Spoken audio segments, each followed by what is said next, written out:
یہاں تک کہ جب آدمی تحریر لکھتا ہے تو تحریر لکھنے کے اندر بھی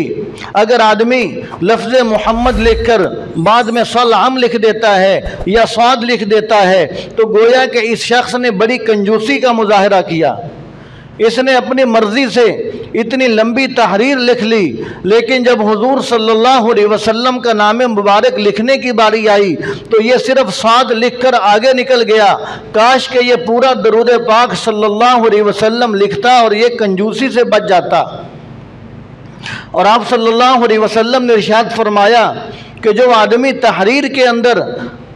صلی اللہ علیہ وسلم لکھتا ہے، درود شریف لکھتا ہے، فرمایا کہ جب تک وہ درود شریف لکھا ہوا باقی رہتا ہے اس وقت تک فرشتے اس پر رحمت بھیجتے رہتے ہیں، اس کو درود شریف کا ثواب ملتا رہتا ہے۔